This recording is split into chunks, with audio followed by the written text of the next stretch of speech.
Début d'une nouvelle année et on a envie qu'elle soit belle. Pour autant, l'actualité qui nous accompagne au quotidien n'aide pas forcément à être optimiste. Et si les arts étaient un remède? Et si le cirque était un remède à la morosité ambiante? J'ai la joie aujourd'hui de recevoir Alexandre Romanès, personnalité du cirque Tzigane et poète. Bonjour Alexandre Romanès. Bonjour. Meilleurs vœux pour 2024.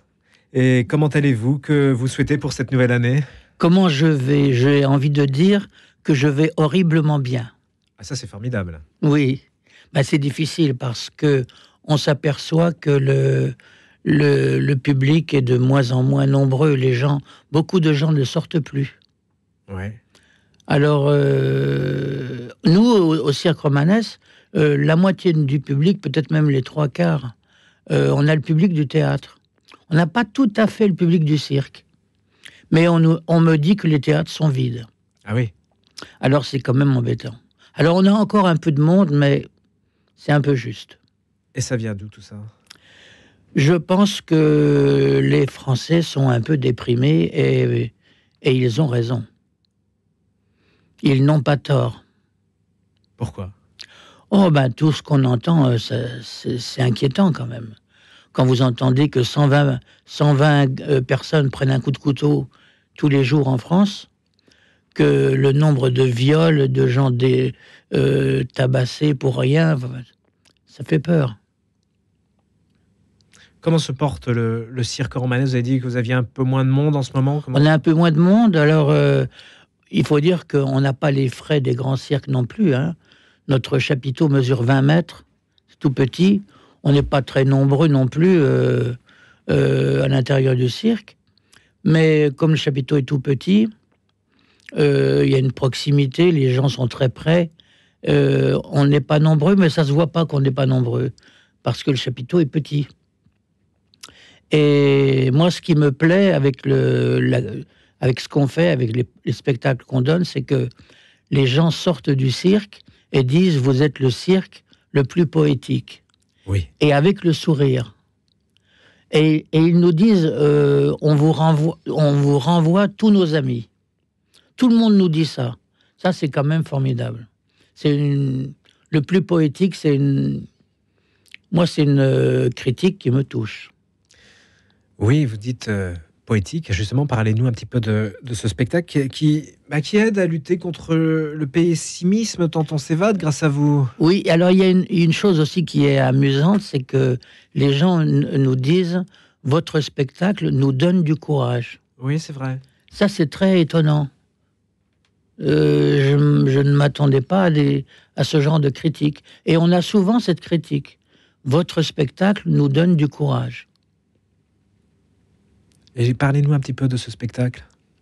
Alors, on essaie de faire les choses que ne font pas habituellement les cirques. On essaie de partir dans des... Alors, on est très classique en même temps. Hein. Il n'y a pas de chimpanzé, il n'y a pas de... La musique, c'est de la musique tzigane. Il n'y a pas de ce qu'on appelle les tuyaux, là, les tubes. Ouais. Il n'y a pas de tuyaux.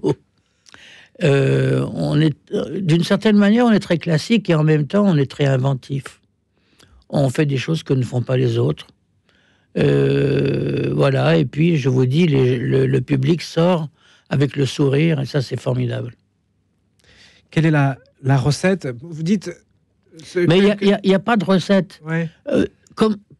Si vous voulez, si vous essayez, c'est un peu la même chose dans l'écriture, puisque vous savez que j'écris des... Bien sûr, vous êtes poète. Je fais des poèmes.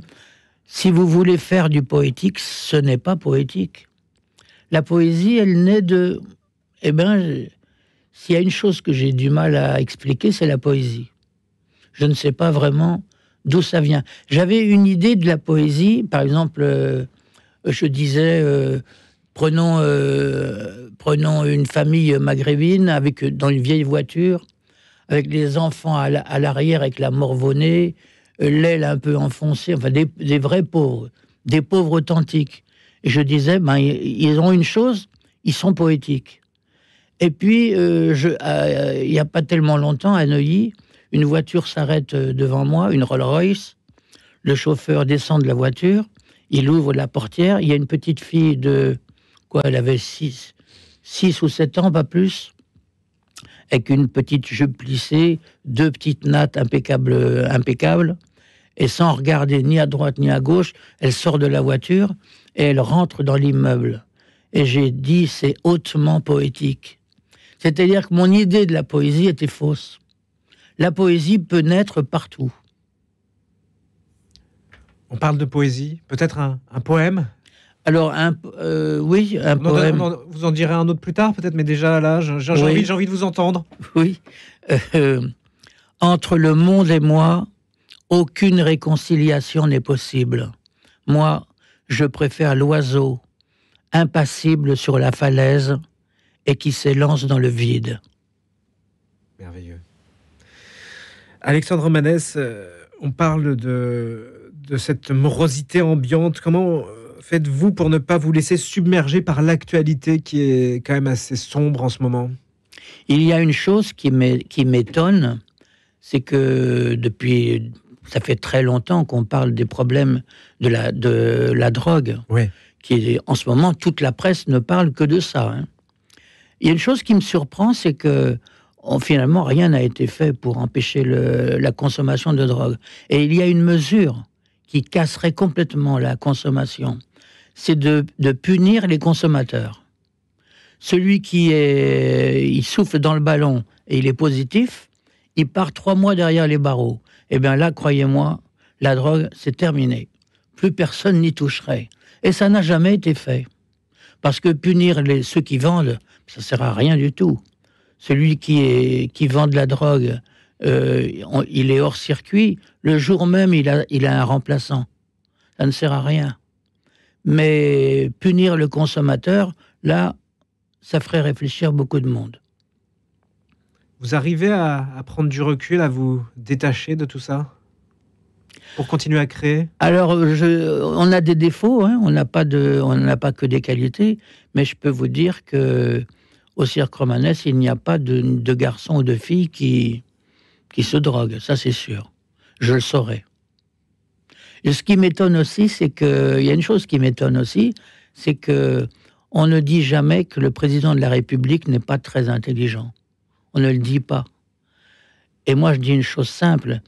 Si cet homme-là était intelligent, depuis le temps qu'il parle, ça se saurait. Comment voyez-vous 2000 ? Je crois que j'ai cassé l'ambiance. Pas du tout, Alexandre Romanès, pas du tout, vous inquiétez pas. Comment voyez-vous 2024 qui débute maintenant ? Comment je vois la chose, j'espère qu'enfin de bonnes décisions seront prises pour les Français et pour la France. Et puis voilà quoi.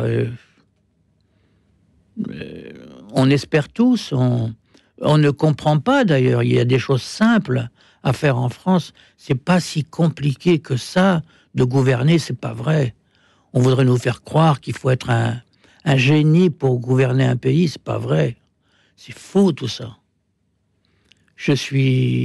Bien sûr, rien n'est simple, mais c'est faisable. Quelles seraient les valeurs que vous voudriez véhiculer ? Si on pouvait, vous voyez, quand vous voyez un jeune qui ne tient même pas la porte à une vieille dame qui va rentrer derrière lui, c'est un geste, c'est rien ce geste, mais ça dit beaucoup de choses. Ouais. Ça dit beaucoup. Vous savez, quand le point de départ de la débandade, je dirais, de ce qui nous est arrivé en France, c'est la RATP qui a donné le signal. Dans les années 68-70, les wagons de la RATP à Paris ont été changés. Ils sont devenus plus modernes. Et sur chaque vitre, en jaune, je me rappelle très bien, il y avait un gros lettrage qui disait « Vous êtes priés de laisser les places assises aux personnes âgées et aux femmes enceintes ». Et quand ils ont changé les wagons, ça n'a pas été repris. Mmh. C'est-à-dire que les personnes âgées et les femmes enceintes ne comptaient plus. Et ce signal, c'est la RATP qui l'a donné. Je trouve que je trouve que ça dit beaucoup de choses. Ouais. Alexandre Romanès, on l'a dit, vous êtes aussi poète. Ça vous aide de mettre des mots sur les mots de notre société? Oui, alors moi, c'est très bizarre. Je suis venu à l'écriture complètement par hasard. J'avais noté dans un cahier d'écolier des choses que disait mon épouse. Comme la télévision est bizarre, elle nous parle toujours du pape et jamais du Christ. J'ai dit, tiens, c'est une drôle de pensée, mais pourquoi pas? Et puis, un jour, alors que j'avais entendu beaucoup d'histoires, j'ai eu un manque et je me suis mis à écrire les choses que moi, je pensais. Comme écrire, c'est comme un fil qu'on tire, on se dit le fil va casser et puis ça tient. Des choses toutes presque bêtes, j'ai envie de dire. Et puis la poésie est venue comme ça, sans que je m'en rende compte. J'ai commencé à écrire et on me dit, mais c'est des poèmes. Et moi, j'avais juste écrit des petites phrases, comme la neige, le vent, les étoiles, pour certains, ce n'est pas assez. On me dit, mais c'est un poème. Oui, tout à fait. Voilà. Voilà comment je suis venu à la poésie. Et c'est vrai que d'abord j'ai appris à lire à l'âge de 20 ans. Je ne savais ni lire ni écrire. C'est la poétesse Lydie Datas qui a eu la gentillesse de m'apprendre à... Alors j'écris très mal, j'écris presque phonétiquement. Mais on me dit que la syntaxe est parfaite. Ouais. Et donc, oui, ce que je veux dire, c'est que le roman ne m'a jamais vraiment intéressé. Mais je suis un passionné de poésie. Et en musique, il y a eu la même chose. Lydie Datas m'a fait découvrir la musique, et j'ai très vite été sur la musique baroque. D'ailleurs, certains jours, j'aime beaucoup le chant grégorien, et j'ai des périodes où j'ai du mal à aller au-delà du chant grégorien, pour vous dire.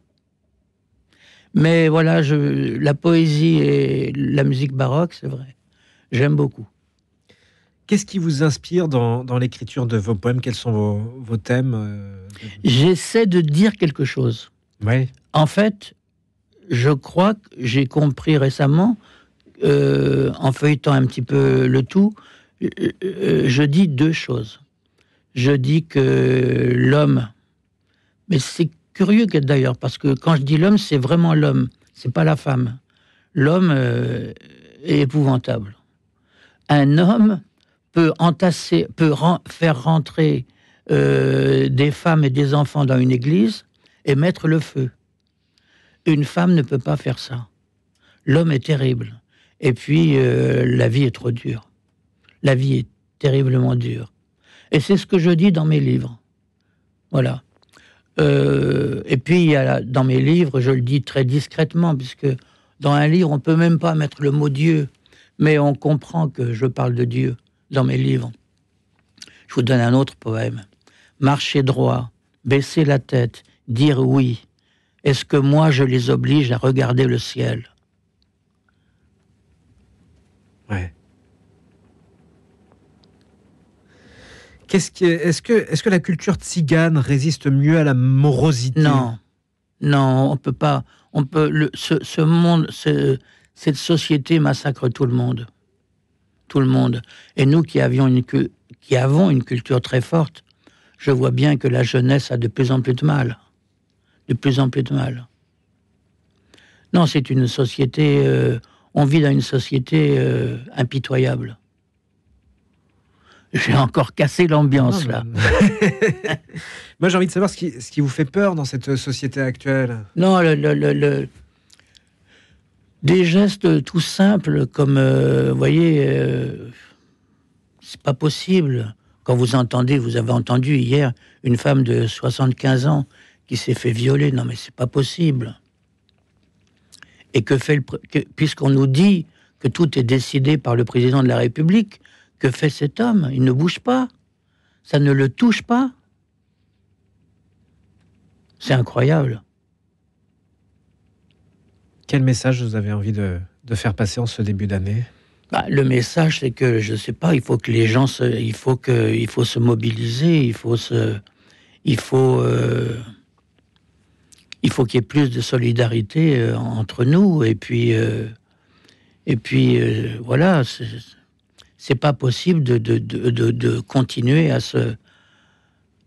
que ce pays se dégrade comme ça chaque année un peu plus. Ce n'est pas acceptable. Il faut réagir. Et si tout en haut ils veulent pas réagir, je sais pas, mais peut-être, je sais pas, mais il va falloir réagir. L'actualité, ça vous effraie également, ce qu'on voit tous les soirs au journal de 20h? Je pense par exemple au Rome, la loi immigration, par exemple. Ben déjà, nous les Tziganes, on est baptisés depuis très longtemps, puisque j'ai presque envie de dire un amour pour le Christ. Et puis, voilà, on est arrivé en Europe il y a 500 ans. Alors, on a une culture un peu qui ne s'oppose pas à la France, mais qui est un peu différente. On a une médecine aussi. Ça, personne n'en parle jamais. Oui, on a une médecine, je peux juste vous dire une chose, dans les tribus tziganes, il n'y a pas un cancer du sein. Mais je n'en dirai pas plus parce que je vais me retrouver en garde à vue pour exercice illégal de la médecine. Mais on a plein de choses comme ça, qui seraient très utiles et qui ne sont pas connues. Comment les faire connaître ? Avec cette histoire de médecine illégale de la médecine, vous ne pouvez rien dire. Vous ne pouvez pas. Parce que moi, je pourrais... Hors émission, je peux vous dire pourquoi dans les tribus tziganes, il n'y a pas de cancer du sein. Mais je vous le dirai hors émission. D'accord. Je vous dis, je ne veux pas me retrouver en garde à vue. Le cirque romanesque, vous l'avez dit, un petit peu moins de monde en ce moment. Comment peut-on vous aider ? En venant plus nombreux, peut-être, en venant un peu plus, et puis... ce qu'il y a d'extraordinaire, c'est que le mot tzigane est un filtre. Et donc, les gens qui ont vraiment des mauvaises idées, des idées noires, des idées détestables, ceux-là ne viennent pas. On a des gens qui sont, je dirais, la plupart des gens sont, je vois des gens bienveillants. On a un public en or. Ouais. On a un public incroyable. Je ne sais pas si tous les spectacles ont un tel public. Je crois que... Non, je suis même sûr. Mais donc, on a ce public qui est... c'est une des bonnes choses de la vie. On a un très beau public. Donnez-nous un petit peu les informations pour venir vous voir, vous jouer. Alors là, pour l'instant, jusqu'à la fin des vacances, on a un spectacle l'après-midi et un le soir. Et après, on reprendra un rythme plus normal. Je crois que on aura des spectacles les vendredis, samedis, dimanches. Pour tout le mois de janvier, peut-être même février, je ne sais pas. On est actuellement en train de préparer une tournée. Ah bien. On devrait normalement aller en Arabie. Formidable. Alors moi, je le dis à la française, Arabie saoudite, et pas saoudite. Saoudite. Alors une dernière tristesse quand même, puisque moi, je suis un passionné par la langue française. Quelle tristesse d'entendre les Français remplacer notre belle langue par la triste langue anglo-américaine. J'ai entendu encore un nouveau mot hier, homejacking. Homejacking, oui. Celui-là, je l'avais jamais entendu. Ouais. Et tous les jours, il y a un nouveau mot anglo-américain. Tous les jours. Mais dans 10 ans, la langue française n'existe plus. Quelle tristesse. Mais vous allez la sauver grâce à vos poèmes. Alors, c'est peut-être les Tziganes qui vont la sauver. Mais c'est bien triste tout ça. Donc le cirque romanesque, on peut encore venir. Dites-nous, pour prendre nos places, comment ça se passe ? Non, je crois par Internet, on prend les places. Oui, c'est facile. Non. Et puis il y a une caisse à l'entrée du cirque. Et de la place, il y en a. Ouais. On n'est pas archi plein. Non, ça va. On donne l'adresse ? Alors l'adresse, c'est au métro Porte-Maillot, à Paris, donc. Et on est avenue de l'Amiral Bruix. J'ai toujours un peu de mal à le prononcer. Bruix. Bruix, voilà. On est, en fait, quand vous sortez du Palais des Congrès, vous avez le Palais des Congrès dans le dos, imaginons. Il y a une énorme place devant, vous l'enjambez, et en fait, on est là. On est tout près du métro. Et vous préparez un petit peu l'avenir?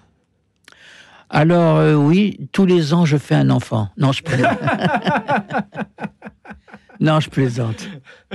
Non, l'avenir de vos spectacles. Oui. Ben, on répète des nouveaux numéros, et puis il y a toujours, on essaie d'introduire de nouvelles musiques. Voilà. Ça transporte la musique tzigane. Oui, ça transporte. Oui. C'est une musique qui est gaie, c'est une musique qui est chaleureuse. Vous êtes et pleine de couleurs. Ça, c'est bien vrai. Mais c'est pas la musique que je préfère. D'ailleurs, moi-même, je joue du luth. Je joue du luth Renaissance et baroque. Oui. La musique que je préfère, je vous l'ai dit un peu en avant, c'est la musique baroque. La musique baroque. C'est pas la musique. Le chant grégorien, vous avez dit. Et le chant grégorien, c'est magnifique. Ouais. Je dirais même que le chant grégorien, c'est ce qu'il y a de plus beau en musique. Et d'ailleurs, j'ai une théorie. Je dirais que le chant grégorien, c'est la musique des anges, et le rap, c'est la musique du diable. Et vous chantez, vous? Non. Alors, non. on va peut-être vous écouter déclamer un poème, encore une fois. Ben alors là, en tête, comme ça... Monsieur. Non, je n'ai pas. Oh. J'ai un poème de Lydie Datas. Mais allez-y. J'ai un poème de Lydie Datas qu'elle a écrit, c'est extraordinaire. Elle l'a écrit, elle avait 15 ou 16 ans. Je n'ai pas vu 20 fois la mousse reverdir, que déjà j'en appelle à la mort magnifique, comme si ce printemps ne pouvait rien pour moi. De ma jeunesse fatidique suis lasse, et ne puis plus porter son impossible croix. Oh, je connais plus la suite. J'aimerais recevoir sur moi la dernière caresse, l'ombre violette pendue au cou des arbres d'or. J'aimerais recevoir sur moi, oui, la dernière caresse. Peut-être il manque une phrase. Mais c'est déjà magnifique. Elle avait 15 ans. Formidable. Une dernière chose. Oui. Lydie Datas, c'est pas parce que je lui dois énormément. Je peux faire la différence. Elle est, est-ce que c'est ce que disait Jean Grosjean? C'est ce que dit l'immense écrivain Ernst Junger. Grosjean est immense lui aussi. Et d'autres comme Christian Bobin. On est un petit groupe à dire Lydie Datas est le plus grand poète de la langue française. Merci Alexandre Romanès, c'était magnifique. On invite les auditeurs à venir applaudir le cirque Romanès, un moment suspendu. Lydie Datas, son père était organiste à Notre-Dame de Paris. Formidable. Merci d'avoir été avec nous, Alexandre Romanès. Vous étiez le grand témoin. Merci de m'avoir invité surtout. Merci. Merci.